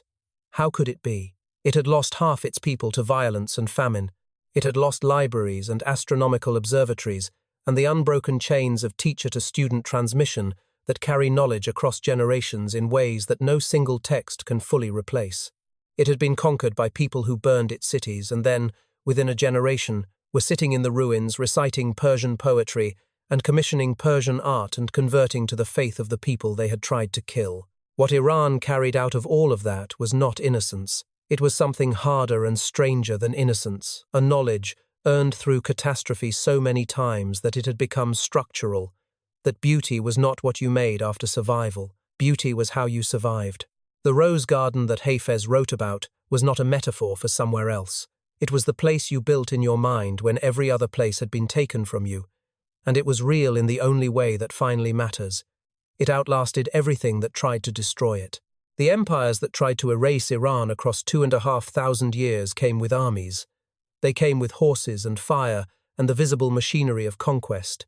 What arrived in the 19th century came instead with lawyers and contracts and the careful language of trade agreements, and it was, in some ways, more difficult to resist than any army had been, because it was harder to name, harder to point to, harder to call by its real name in public without being dismissed as paranoid or ungrateful. By the 1800s, the Qajar kings who sat on the Iranian throne were caught between two great powers pressing from opposite directions, Russia expanding south from the Caucasus, Britain protecting its Indian empire by extending influence northward through what is now Pakistan and Afghanistan and into Iran itself.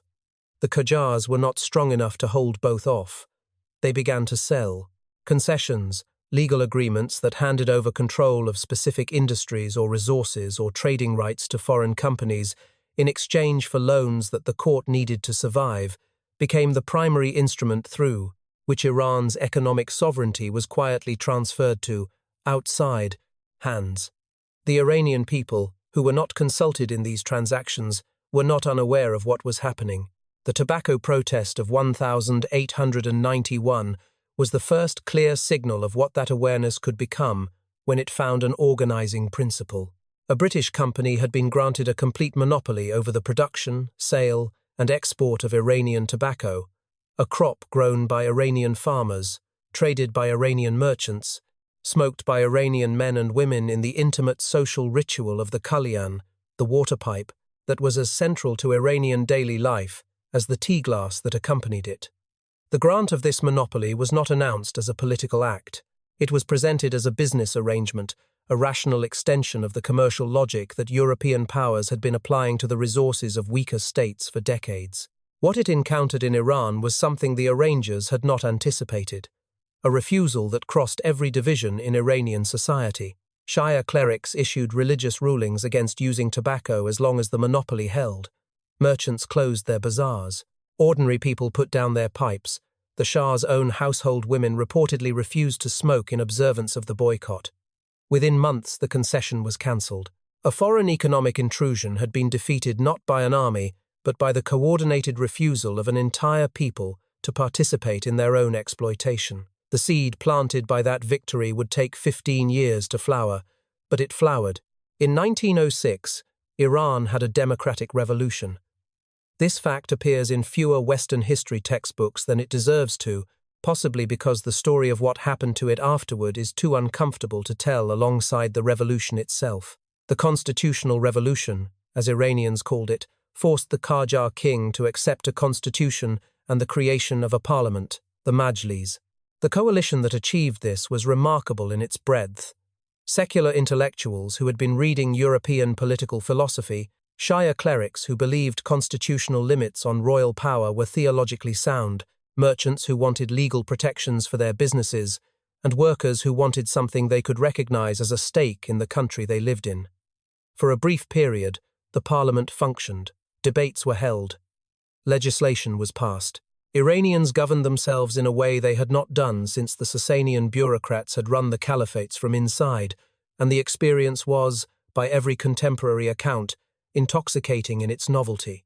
Then Britain and Russia, in 1907, signed the Anglo-Russian Convention, which divided Iran into spheres of influence, a Russian zone in the north, a British zone in the south, a nominal neutral zone in the middle that neither power intended to leave genuinely neutral. The constitutional government was undermined from outside and fractured from within. By 1911, the parliament had been dissolved by force. The revolution was over. The memory of it was not. Oil was discovered in southwestern Iran in 1908, the same year the constitutional government was collapsing, and the discovery reordered everything that followed. The Anglo-Persian Oil Company, founded by a British businessman named William Knox Darcy, who had acquired his exploration rights from the desperate Qajar court for an absurdly small sum, began extracting Iranian oil and shipping it to fuel the British Navy, which was in the process of converting from coal to oil in preparation for a war that was still 6 years away. The financial terms of the arrangement were structured in a way that made their inequity almost architectural. Britain received the overwhelming majority of the profits. Iran received a small royalty, calculated on terms that the company itself audited, and that the Iranian government had neither the technical capacity nor the legal access to verify independently. For decades, the oil that lay beneath Iranian soil was extracted, refined, and sold by a foreign company that paid its British employees a standard of living that local Iranian workers could not approach, that built segregated housing and clubs and facilities for its expatriate staff, and that treated the question of Iranian ownership of Iranian resources as a settled matter requiring no further discussion. Mohammad Mossadegh understood that it was not settled. He had been a lawyer, a politician, and a constitutional theorist for his entire adult life, a man whose political formation had been shaped by the constitutional revolution and its defeat, who had spent decades watching the mechanisms by which Iran's self-determination was quietly eroded by the combination of foreign pressure and domestic corruption. When he became Prime Minister in 1951 and shepherded the nationalization of the Iranian oil industry through the Majlis with near-unanimous support, he was not doing something radical in the abstract. He was asserting a principle so basic that most countries take it entirely for granted, that the natural resources of a nation belong to that nation. The international response to this assertion was swift and coordinated. Britain organized a global boycott of Iranian oil, cutting Iran off from the markets it needed to sell what it had just reclaimed. The United States, initially more sympathetic to Mossadegh's position, was eventually persuaded by British arguments that nationalization was a first step toward communism and that a communist Iran was unacceptable, given the logic of the Cold War, then restructuring every geopolitical calculation in the world. In August 1953, the CIA operation codenamed Ajax and its British equivalent, Operation Boot, paid street gangs to pose as Mossadegh supporters and cause violence, bribed military officers to switch their loyalty, and organized the manufactured chaos that gave the Shah's supporters the pretext to move. Mossadegh was arrested in his home. He spent the rest of his life confined to a village outside Tehran and died there in 1967, having been permitted almost no visitors in his final years. He was never tried in any court that could be called independent. He was simply removed from the world and left there until he was gone. The Shah, who returned to power on the back of the 1953 coup, was not the same man who had fled the country in the days before it. Mohammad Reza Pahlavi had always understood that his throne depended on foreign support in a way that his fathers had not, and the knowledge of that dependence shaped everything that followed. He used the oil revenues that now flowed through a restored agreement with Western companies to fund a modernization program of genuine scope universities, hospitals, roads, an expanded industrial base, a land reform program that broke up the holdings of large landowners and distributed plots to peasant farmers. By the 1960s and 1970s, Iran had a growing educated middle class, a rapidly expanding urban population, and a standard of living that was rising fast enough to generate real hope about where the country might be heading. He also built SAVAK, the secret police organization whose methods, extensively documented by human rights organizations, included systematic torture, indefinite detention without trial, and the disappearance of people who had done nothing more than write something the regime found uncomfortable. The combination of genuine development and genuine repression produced a social pressure that increased steadily through the 1970s, because the educated middle class that the Shah's modernization had created was exactly the population most likely to find the absence of political freedom intolerable. The revolution that began to gather force in 1977 and 1978 was not Khomeini's revolution, not at its start. It was a revolution of almost everyone's students who wanted political freedom, leftists who wanted economic justice, religious traditionalists who wanted an end to what they saw as the Shah's westernization of Iranian culture, liberals who simply wanted the constitution to mean what it said. They found their common ground in the shared hatred of the Shah and the shared memory of what had been possible before 1953 and what had been taken away. Khomeini, in exile in Paris, provided a focal point and a voice that carried across every factional difference because he attacked the Shah without qualification and offered, in deliberately general terms, something that each constituency could read as a version of what it wanted. When the Shah finally left Iran in January 1979 and Khomeini returned in February, the crowds that filled the streets of Tehran numbered in the millions. It was one of the largest popular mobilizations in human history. Within months, the revolution that had been made by that enormous coalition was resolving itself into something that many members of that coalition had not voted for: an Islamic Republic with Khomeini at its center, and a new constitution that concentrated authority in the hands of religious jurists in ways that the liberals and the leftists and the secular nationalists had not anticipated and could not now reverse. The Iran-Iraq War that began in September 1980, when Saddam Hussein's army crossed the Iranian border with the quiet encouragement of Western powers who preferred a weakened Iran to a revolutionary one, lasted 8 years and consumed somewhere between 500,000 and 1 million lives, depending on whose count you use. The Iranian government, faced with an existential military threat in the first years of the Republic, mobilized its population in ways that drew on every layer of the country's capacity for sacrifice, including its youngest. Boys who were barely old enough to understand what they were being asked to do were sent to the front with plastic keys around their necks, told that the keys would open the gates of paradise if they died in the defense of the Islamic Republic. Some of them walked into minefields to clear the way for regular soldiers. The war ended in 1988 with a ceasefire that neither side could honestly call a victory. The borders were exactly where they had been when the fighting started. The dead were exactly as dead. The trauma settled into the Iranian national body the way the deepest traumas do not, as a memory that fades but as a permanent alteration of the way a people understand what is possible and what it costs. The children born in the years after the revolution, the generation that grew up in the Islamic Republic they had not chosen and could not legally change, became the engine of every subsequent wave of protest that has shaken Iran in the decades since.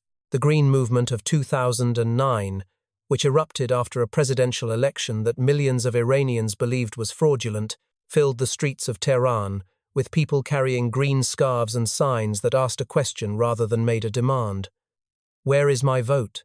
The uprising of 2019, triggered by a sudden increase in fuel prices, spread to over 100 cities and was suppressed with violent security forces, firing live ammunition into crowds that killed hundreds, and was documented in detail by satellite phones and social media before the plot.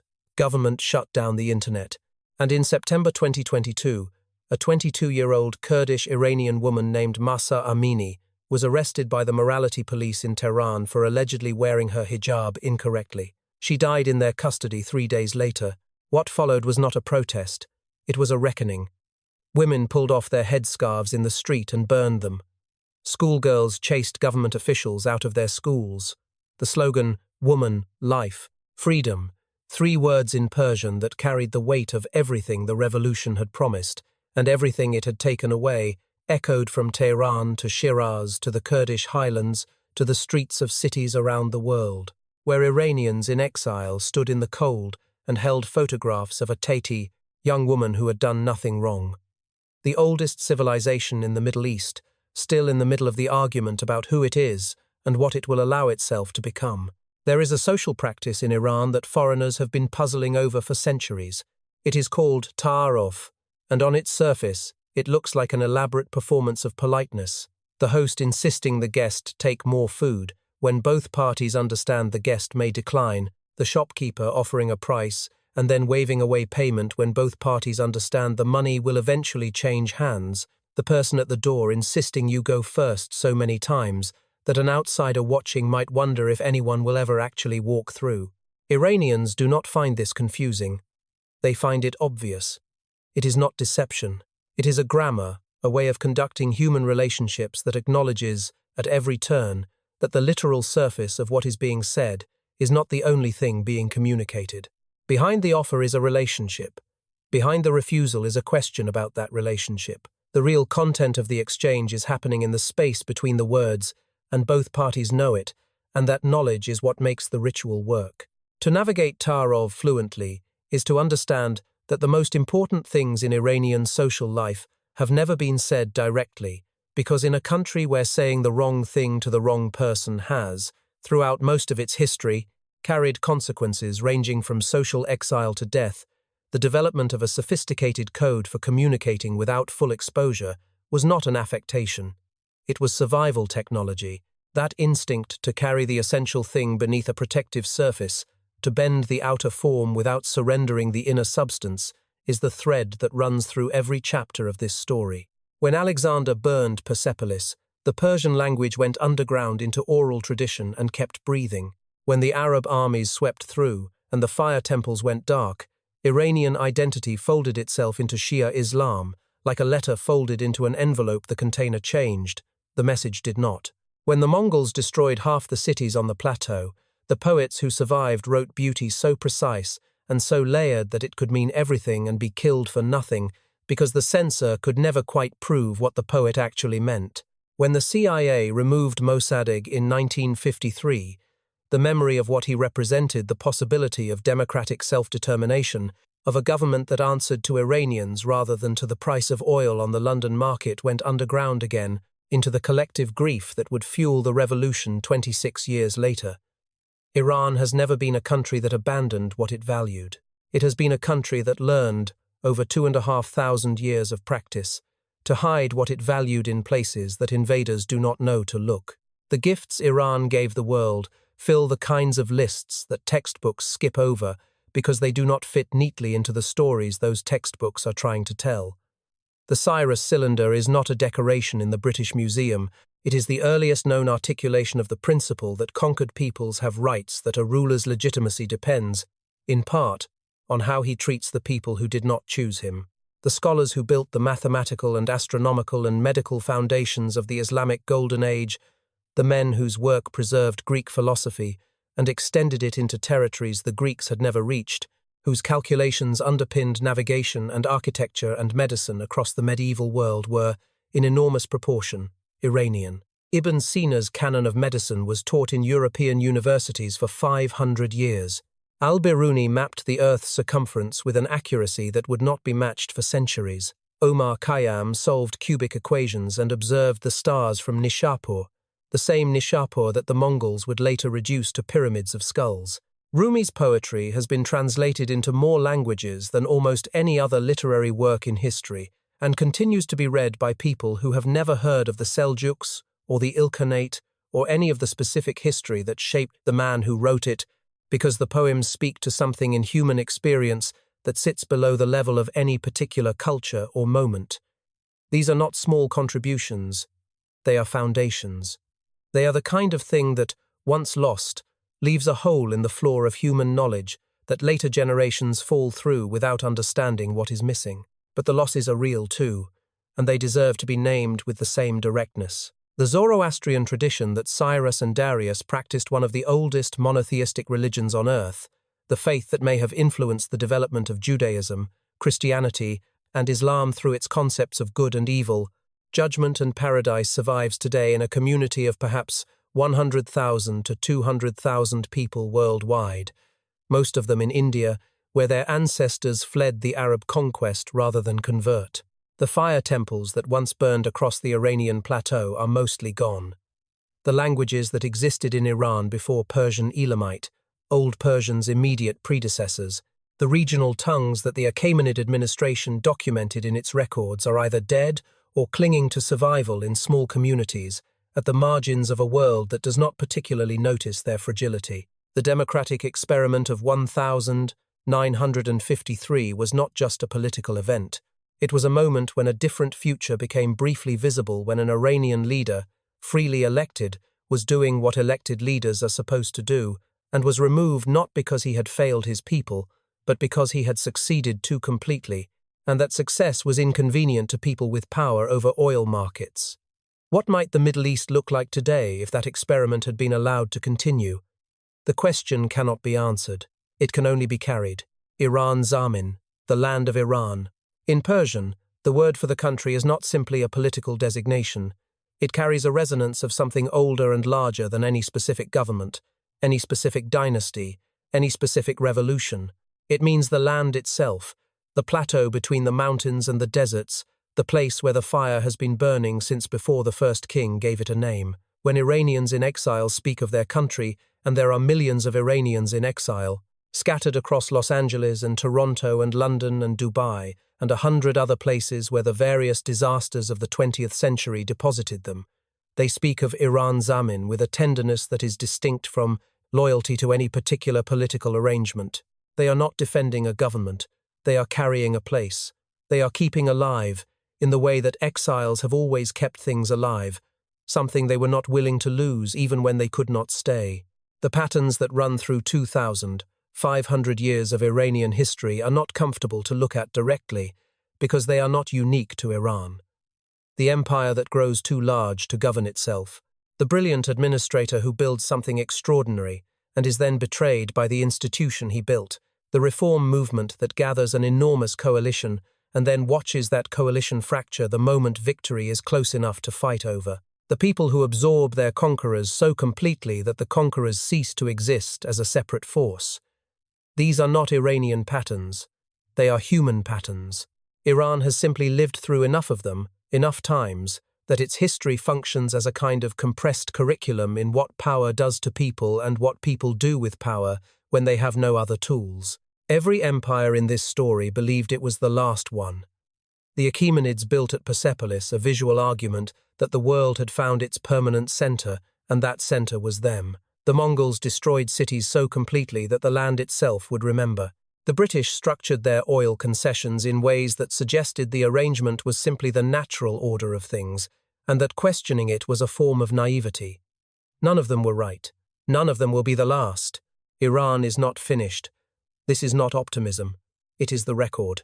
Every time the historical record has been confident that Iran was finished when Alexander's soldiers walked through the ashes of Persepolis, when the last Sasanian king was killed by a miller at the edge of the world, when the Mongols stacked skulls outside Nishapur, when Mosaddegh was carried away in the night, and the Shah returned in American-backed triumph, Iran was not finished.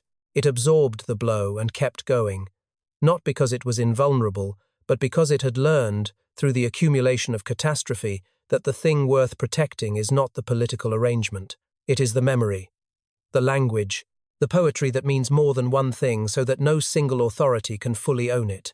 The New Year celebrated at the spring equinox, the same New Year that was celebrated before Cyrus, still celebrated now, still marked by the same fire and the same green shoots and the same gathering of families who do not need to be told what it means. The fire burns. It has always burned. The question of what happens next, whether the next chapter is written in freedom or in continuing repression, whether the young Iranians who have been risking their lives in the streets will outlast the system they are pushing against, that question is alive right now, being answered in real time by people whose names history has not yet decided to remember. That is what 2,500 years leaves behind. Not a conclusion, a continuing. Every civilization in this story believed it was permanent. The Achaemenid kings carved their proclamations into mountain faces in 3 languages, not because they expected anyone to need a translation, but because stone lasts, and they intended to last with it. Xerxes, standing on the shore at Salamis watching his fleet burn, could not have believed in that moment that the empire he was looking at was mortal, that within 130 years, a Macedonian 22-year-old would ride through the ashes of Persepolis and keep going east. The Mongols who destroyed Nishapur and Merv and 100 other cities were not performing impermanence. They believed in their own continuation. Every power that sat over Iran, at every point in this story, understood itself as the final arrangement, the one that would look back at what came before as the chaotic prelude to its own stable order. They were all wrong. Not some of them. All of them. Power is loud. This is one of its most defining characteristics. It builds monuments and funds histories that explain how it came to be and why its continuation is necessary. It names streets and rewrites textbooks and controls the story that children grow up inside. It fills the public space with its own image, its own symbols, its own language, until the world that power has made seems like the only world that could exist. culture works differently. Culture works in the way a grandmother teaches a grandchild to cook a dish that her own grandmother taught her, without a written recipe, through the transmission of touch and smell, and the specific weight of a particular spice in the palm. It works in the way a language carries inside its grammar a set of assumptions about time and relationship and obligation that no political authority ever chose, and no political authority can fully control. It works in the way a poem means more than one thing, so that when one meaning becomes dangerous, the other is still available, and the poem survives because it is too layered to kill cleanly. Power can silence people. Culture, if it has been deep enough and long enough, goes somewhere that power cannot easily follow. What Iran's story makes unavoidably clear is something that people with power have always found it inconvenient to fully absorb. You cannot own a people. You can occupy their land. You can control their institutions. You can imprison the ones who speak too clearly, and exile the ones you cannot imprison, and tax the ones who remain into a compliance that looks, from the outside, like acceptance. You can do all of this for a long time. Cyrus knew you could do it for a long time, and he also knew that the longer you relied on it, the more fragile the whole arrangement became, because a people who are only held together by fear will exit through the first door that fear stops guarding. What he understood, and what the history of Iran confirms over and over across 2,500 years, is that the only power that truly lasts is the power that makes people feel, at some level, that it deserves to. That is a high standard. Most power does not meet it. And the gap between the power that exists and the power that deserves to is where every revolution, every reform movement, every street protest has ever lived. The question that this story leaves open that it cannot close, because it is a question about human nature and not about any specific historical event, is whether the knowledge of all this makes us better. Does knowing that empires fall make us more careful about building them? Does knowing that repression generates the exact resistance it tries to prevent make rulers less likely to use it? Does knowing that a people's identity cannot be burned out of them make the people who hold power more humble about what they are attempting? History offers no clean answer. It offers examples in both directions, rulers who absorbed its lessons and governed with a restraint that extended their longevity and the lives of the people under them, and rulers who read the same history and concluded only that they needed to be more thorough, more complete, more final in their methods than their predecessors had managed to be. The knowledge is available. What is done with it is chosen. That choice, repeated by every person who holds any amount of power over any other person, in every context from the intimate to the imperial, is the only place where the story can actually change. History does not answer that question. We do. Iran is 2,500 years of proof that no civilization is simply what its current rulers say it is. This is a statement worth sitting with, because it cuts in every direction. It means that the Islamic Republic is not all of Iran, just as the Shah was not all of Iran, just as the Safavids were not all of Iran, just as Alexander's brief, violent occupation was not all of Iran. Behind every government is a people. Behind every people is a memory that predates the government, that will outlast it, that carries inside it the full weight of everything that was built and lost and rebuilt over the centuries before the current arrangement came into being. The people who are in the streets of Iranian cities right now, the young women who have taken off their headscarves in public and held them above their heads like flags, the young men who have stood beside them knowing the cost, the families who have watched their children be arrested and have not been silent about it, they are not a new story. They are the latest chapter of the oldest story in the Middle East. They are doing what Iranians have always done, when the gap between the power that exists and the power that deserves to exist becomes too wide to navigate quietly. The events in this documentary are not safely behind glass. They are alive in the world you are living in. Every political negotiation between Western governments and the Iranian government carries inside it the unresolved shadow of 1953, and the question of whether an Iranian government that acts in the interest of its own people will be allowed to survive, or whether the logic of external interest will once again find a mechanism to remove it.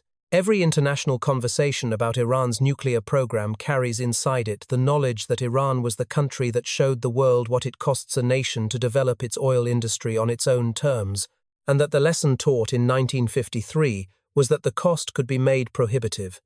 These are not ancient grievances kept alive by irrational resentment.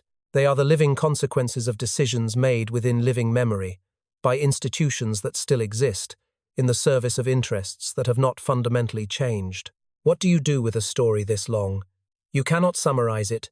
You cannot reduce it to a lesson with clean edges and a comfortable moral. What you can do is hold the complexity of it, the full weight of everything that was built and destroyed and rebuilt, the Cyrus cylinder and the Mongol skulls and the plastic keys, and the young woman in Tehran whose name was Masa, and who wanted nothing more than to walk through a city without being stopped and let it change the resolution with which you see the world that you actually live in. History at this scale is not a story about the past. It is a mirror held up at an angle that lets you see the present from a direction you cannot normally access. The oldest civilization in the Middle East is still here. It is still negotiating, still arguing with itself and with the world about who it is and what it will allow itself to become. That argument is not finished. It will not be finished in our lifetimes. The question is not whether it continues. The question is what side of it we find ourselves on when the next chapter is written.